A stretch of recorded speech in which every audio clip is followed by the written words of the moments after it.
왕국 분열의 충격이라고 하는 자에서 우리 말씀을 함께 나누도록 하겠습니다.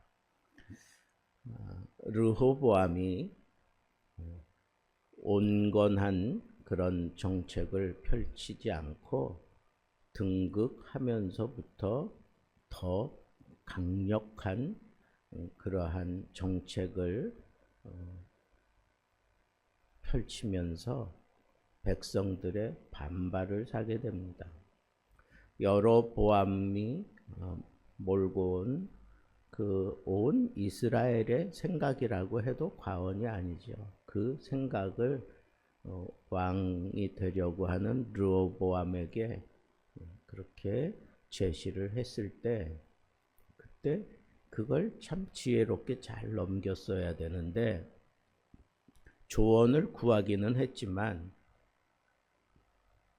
자기와 뜻이 맞는 자기 생각에 맞는 그런 젊은 사람들의 조언을 전적으로 받아들이고 그걸 선포하니까 당장에 온 이스라엘이 이제는 다윗과 무슨 우리가 관계를 하겠느냐.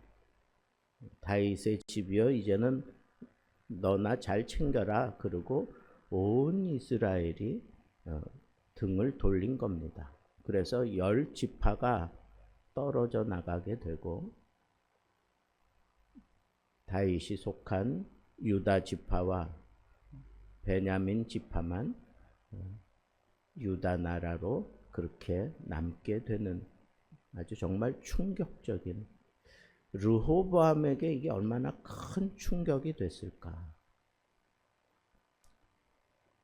자기가 그렇게 강경한 입장을 딱 선언하고 난 다음에 이렇게 돌아선 사람들에게 이제 내가 이 강경하게 너희들을 다스릴 거다라고 하는 그런 입장으로 한 번 더 액션을 취한 게 뭐냐 하면 이 하도람, 이 사람은 어떤 경제 정책을 세우고 그것을 그대로 실천해서 쥐어짜내는 서민들의 그 주머니를 쥐어짜내는 역할을 하는 그 선봉장에 섰던 사람이 바로 이 하도람입니다. 어떻게 보면 경제부 장관과 같은 그런 입장에 있는 사람을 보낸 거예요. 그러니까 사람들이 그냥 그 르호보암에 대한 그 분노를 견딜 수가 없어서 이 하도람을 그냥 쳐 죽여버립니다. 그 소식을 들은 르호보암은 아주 그냥 꽁지가 빠져라 하고 그냥 자기가 그나마 안전하게 거할 수 있다라고 생각하는 그 예루살렘 다윗 성으로 그렇게 피신을 가버리고 말았습니다. 이게 리더십의 충돌이에요.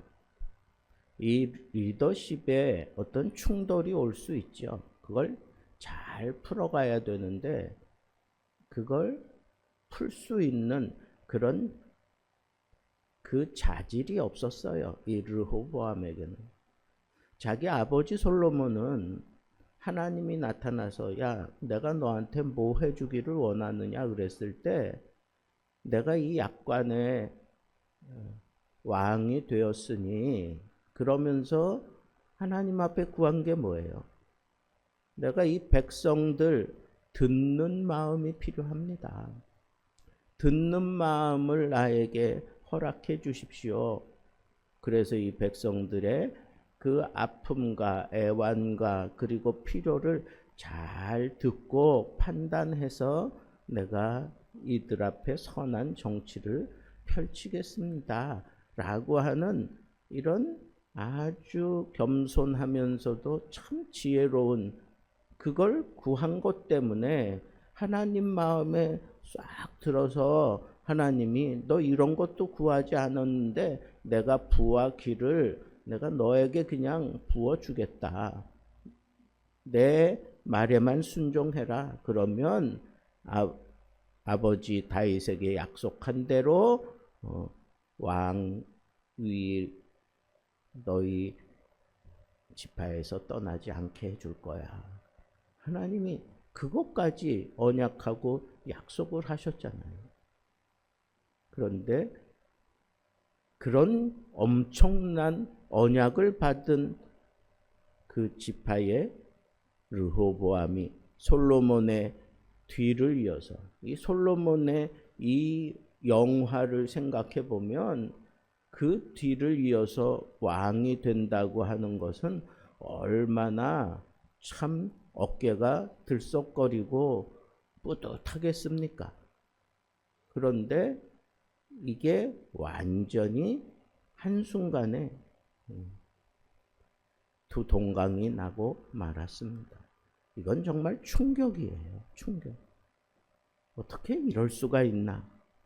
근데 가만 들여다보면 자기 아버지는 백성들을 듣겠다 그렇게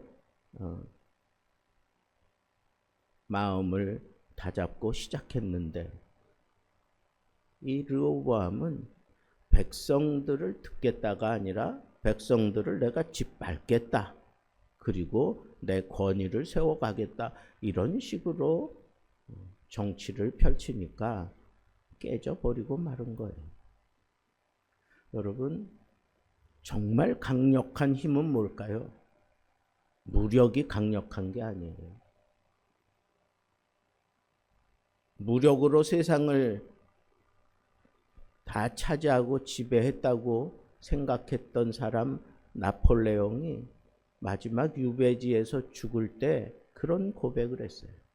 나는 이 무력으로 온 세상을 지배했고 지배하려고 하다가 이렇게 참 쓸쓸하게 유배지에서 죽어가는데 한 사람 예수 그리스도는 무력이 아니라 한 사람 예수 그리스도는 사랑으로 온 세상을 다 정복했다. 그러면서 그가 세인트 헬라나에서 죽어갔습니다. 여러분, 우리 한번 생각해 봐야 돼요. 정말 내가 추구하는 힘이 뭐냐? 정말 이 세상을 살면서 가장 강력한 힘은 뭘까? 그것은 사랑입니다.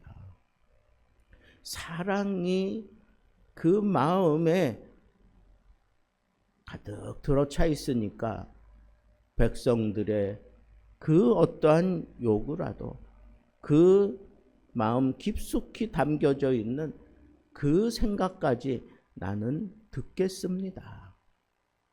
여러분, 듣는 게 얼마나 힘든지 아십니까? 상담의 제일 기본이 듣는 거라고 그러지 않습니까? 별 사람들이 자기 방식으로 자기의 살아온 삶을 그냥 쏟아낼 때 그거 듣고 앉아 있으려면 참 속 터지기도 하고 짜증나고 계속 반복되는 자기 자랑도 나올 거고 아주 못된 그 심성도 그 안에 서슬한 칼날처럼 가지고 있을 거고 그게 다 눈에 보이지만 그거 들어준다는 거 그거 보통 힘든 게 아니지 않습니까? 온 나라의 백성들이 자기 생각들, 자기 주장들, 자기 입장을 다 얘기해 올 때 그걸 듣겠다. 그걸 듣는 마음을 내가 가지고 지혜롭게 풀어가겠다. 이것처럼 참 힘들고 어려운 일이 없습니다. 그런데 솔로몬은 그걸 구했습니다. 그랬더니 하나님께서 그 어려움을 하나님이 익히 다 아시니까 솔로몬을 도와주셨습니다. 솔로몬과 함께 하셨고 솔로몬이 또 하나님의 도우심을 입고 정치를 잘 펼쳐가면서 나라를 부강하게 만들고 그가 구하지 않았던 부와 기와 명예를 그는 한 손에 거머쥐고 40년 동안 통치를 했잖아요. 여러분, 진정한 리더십의 강력한 힘은 듣는 데 있습니다. 듣는 마음, 그것은 오늘날 표현을 하자면 소통입니다. 소통할 수 있는 그런 사람. 소통이라는 게 그냥 무작정 들어만 주는 게 아닙니다. 그 사람의 마음을 어루만져주고 헤아려주고 그 사람이 또 자기의 약점 드러내지 않으려고 하기 때문에 늘 사랑으로 품어 안아야지고 그 사람의 얘기를 들으려면 귀를 기울여 줘야 돼요. 그 눈높이 맞춰야 되고 이 모든 게 다 이 사랑과 겸손, 그것이 바탕이 되지 않으면 들을 수 없습니다. 르호보암의 아주 결정적인 실책, 그것은 바로 듣는 마음이 없었다는 겁니다. 그래서 결국은 아주 강력한, 더 강력한 그런 정책을 펼치려고 했고 그걸 시도를 했어요. 무력으로 사람을 보내가지고 강제 징집을 하려고 했어요. 강제적으로 세금을 걷어들이고 강제적으로 뭔가 자기 뜻을 아주 강력하게 이루려고 했는데 결국 그 하도람이 백성들의 폭동에 의해서 죽고 말았습니다. 왕이 황급히 도망갈 수밖에 없는 그런 심각한 상황이 되었고 결국은 나라가 두 동강 나고 말았습니다. 여러분, 이 왕국이 분열됐다고 하는 것, 이거 충격입니다. 정치적으로도 충격이지만 이건 신학적으로도 영적으로도 아주 큰 충격입니다. 지금 이스라엘이 어떤 나라입니까? 여러분, 통일된 이스라엘을 만들기 위해서 다윗이 얼마나 참 숨 졸이면서 그 나라를 통일시키려고 발버둥 쳤는지, 자기 측근들을 다 또 잘라내고 또 그 측근들을 정리해 가면서까지 이 나라를 통일 왕국을 만들어 놓지 않았습니까? 그리고 그 통일된 그 힘을 바탕으로 해서 솔로몬은 그 위에 신정 정치의 총알이라고 할 수 있는 성전을 지어놓고 그리고 백성들에게 마음껏 부를 누릴 수 있도록 그렇게 축복의 통로 역할을 해 주었습니다.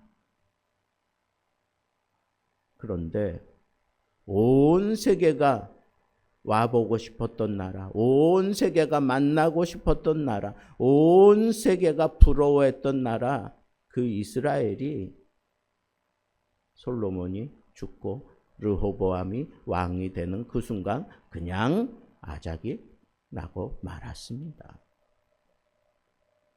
이 모든 영광이 한순간에 다 함몰되고 말았다 하는 것도 있지만 더 중요한 건 뭐예요?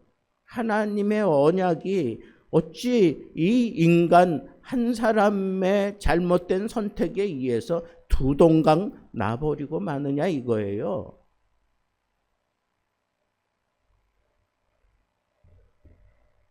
다윗의 그 간절한 기대와 소망이 한순간에 그냥 무너지고 마는 그 모습을 우리는 보게 됩니다. 여기서 우리가 깨닫는 건 이 리더십이 무지하면 결국은 분열되는구나. 결국은 천차만별 다 자기들 생각이 막 치고 올라올 거예요. 그래서 리더십이 중요해요. 강렬한 리더십, 강력한 리더십이 있어야 더군다나 이 생각들이 많고 자기 주장들이 많은 이 나라가 강건해지고 그리고 한 길로 나아가면서 뜻을 이룰 수 있습니다. 이 나라가 지금 얼마나 혼란합니까? 무엇보다도 우리는 강력한 리더십을 하나님이 세워주기를 원하는 그런 간절한 기도를 해야 하겠습니다. 물론 하나님의 뜻에 맞는 그런 지도자를 그리고 강력한 리더십을 앞세우며 그리고 나라를 평안케 할 수 있는 그런 리더십이 없으면 나라는 혼란해지고 결국은 이렇게 분열될 수밖에 없다고 하는 이 사실을 우리는 잘 알 수 있습니다. 정치적으로 북이스라엘은 남유다와 이제 원수가 돼버리고 맙니다. 아이, 나는 너희들하고 생각이 달라. 그리고 등 돌리고 그냥 서운한 관계로 지내는 게 아니라 이제 완전히 남남이 되고 적이 돼버리는 거예요. 적이 돼버리고 말았어요.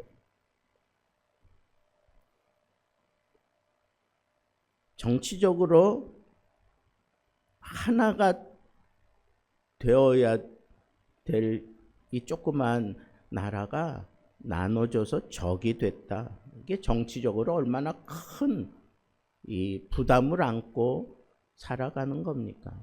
여러분, 우리나라도 지금 남한, 북한 이렇게 나눠져 있어서 우리들 모든 국민들 마음에 늘 부담이 있잖아요. 남북 통일에 대한 그 부담, 그리고 언제 또 쳐들어올지 모른다 하는 그 부담.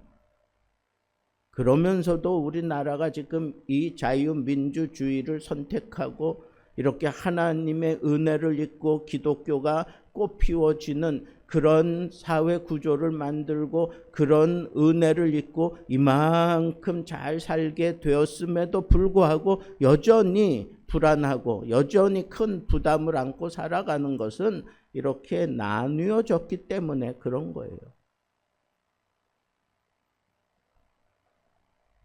이 분열은 외적 침입에 대한 방어력을 약화시키는 거고, 그리고 이후 아수르와 바벨론의 침략을 더 쉽게 만들어 버리는 원인이 되어서 결국은 이스라엘도 아수르에 망하고 유다도 바벨론에 의해서 망해 버리고 마는 겁니다. 분열되면 망한다. 공식이에요. 사회적인 충격은 어떤 겁니까? 분열하고 나니까 백성들 사이에 불신과 그리고 갈등만 팽배해졌습니다. 그럴 수밖에 없잖아요. 북이스라엘의 가장 큰 갈등은 뭐예요? 어떻게 지은 성전인데 그 예루살렘 성전에 가서 예배를 드릴 수 없다? 이게 언약의 백성들에게는 이게 얼마나 큰 충격인지 모릅니다. 남유다는 어떻습니까? 남유다는 10대 2예요.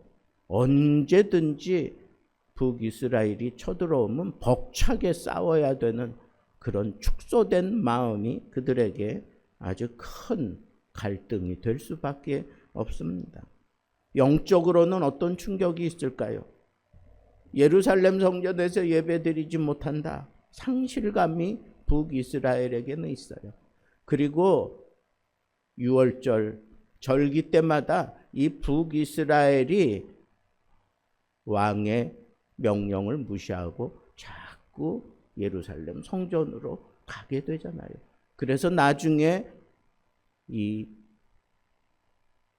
북이스라엘에는 베델과 단에 송아지 세워놓고 거기서 예배 드리게 만드는 그런 편협한 삐뚤어진 잘못된 그런 영적인 그런 생활을 주도해 가는, 그래서 하나님의 징계를 그냥 코앞에 쌓아놓게 되는 결과를 초래할 수밖에 없었습니다. 언약 백성으로서의 그 정체성이 북이스라엘은 순식간에 무너졌고, 그나마 그 언약 백성으로서의 하나님의 언약을 지켜가며 그래도 뭔가 좀 발버둥치며 종교 개혁을 일으키고 하나님 뜻대로 살아보겠다고 그러면서 다윗의 길을 찾으며 그래도 발버둥 치며 살아왔던 남유다도 결국은 망하고 말게 되는 것을 우리는 볼 수가 있습니다. 오늘 말씀을 통해서 우리가 꽉 붙잡아야 되는 교훈은 어떻게 해서든지 분열은 막아야 합니다. 어떻게 해서든지 하나가 되어야 합니다. 어떻게 해서든지 우리는 하나님의 뜻을 쫓아서 이렇게 갈라졌을지라도 하나님은 절대로 포기하지 않습니다. 언제나 북이스라엘에게 남유다에게 돌아올 것을 호소합니다. 그래서 계속해서 선지자들을 보냅니다. 이게 하나님의 마음이고 하나님은 절대로 실수하지 않고 포기하지 않는 그의 백성들을 향한 마음의 정수입니다. 그래서 우리는 이 분열의 시대에 붙잡아야 될 것은 선지자예요. 의지해야 될 것은 선지자입니다. 그리고 하나님의 뜻을 쫓아 하나님의 뜻을 바라보면서 우리의 이 모습을 면밀하게 들여다보고 이런 충격이 나에게 지금 쏟아지지 않게 하기 위해서 어떤 길을 내가 선택하고 가야 되는지 하나님 앞에 뜻을 구하며 기도하면서 정말 하나님의 영광 가리지 않는 그런 선택을 하면서 하나님 앞에 매달린다면 하나님의 마음에 드는 그런 한 구절 기도만이라도 제대로 한다면 하나님께서 솔로몬에게 허락하셨던 복을 우리에게도 허락하시고 우리 대한민국에도 허락해 주실 줄을 믿습니다. 이와 같은 아픔을 안고 있었던 이 오늘의 본문을 통해서 끝까지 붙잡아야 될 것은 하나님의 마음입니다. 그 하나님 마음을 붙잡고 오늘 이 아침에 하나님 앞에 기도하며 큰 은혜 경험할 수 있게 되기를 우리 주님의 이름으로 축복합니다.